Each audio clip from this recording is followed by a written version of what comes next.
Hello, everyone. First and foremost, I would like to introduce myself with a quick little exercise. My name is Nana, not Nana. With that being said, I would like to tell you all a story that I hold very dear to my heart. Have you ever had high expectations for something? Then it turns out completely different from what you had thought and expected? Well, that's how I felt about college. Up until the age of 5, I lived in Liberia and Ivory Coast before I moved to the US in August of 2003. While assimilating to my new life, I got absorbed in everything the American culture had to offer me.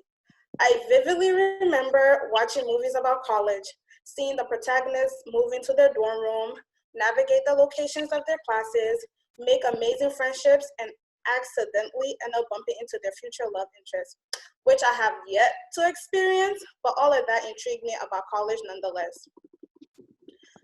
As I got older, I would spend countless hours on YouTube watching college-related videos, from moving in, decorating ideas, making friends, and everything in between. I loved the overall concept of college, and I also wanted to create great memories like the characters I saw in the movies.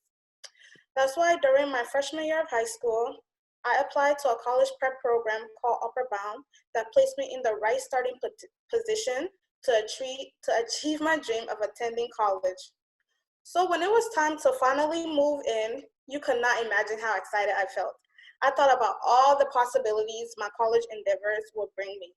Instead, it was completely different from what I had in mind. I had to wake up at 6 in the morning every single day. I spent my whole summer savings on books and materials that I didn't end up using. The food wasn't that great, and I still didn't end up bumping into my soulmate.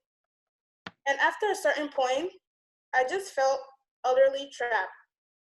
Then the one person who made all the bad experiences bearable transferred schools, which made me feel entirely alone. It felt like I didn't have anyone. From that experience alone, it made me recognize the value and the importance of human connection. I realized the significance of having meaningful interactions with people. That's why when I got accepted into semester in the city, I made it my mission to try and make as many connections with everyone. From attending the Gloria Steinem's play about her life and work around women's rights, which intrigued and captivated me to the point that I almost cried, to exploring the Isabella Stewart Gardner Museum, where as soon as you step inside, you are transported to another period in time. It literally felt like you're in a whole new world. And lastly, to making Liberian food for my roommates, and even though it was a bit spicy for the palate, they enjoyed it nonetheless. These experiences didn't just stop with the fellows in the cohort, but it extended into my internship as well.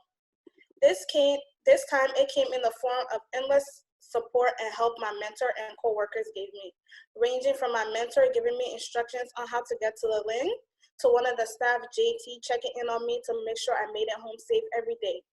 It also extended itself to the welcoming atmosphere at Victory Program.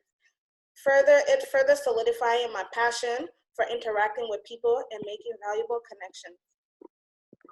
As my speech comes to an end, one thing I want everyone to take away from my story is to go ahead and make more of those interpersonal connections, especially during these times when everything's in disarray.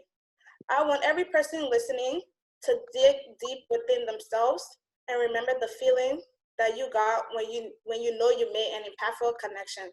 Think about that and think about how that made you feel and use that as a guide. Thank you.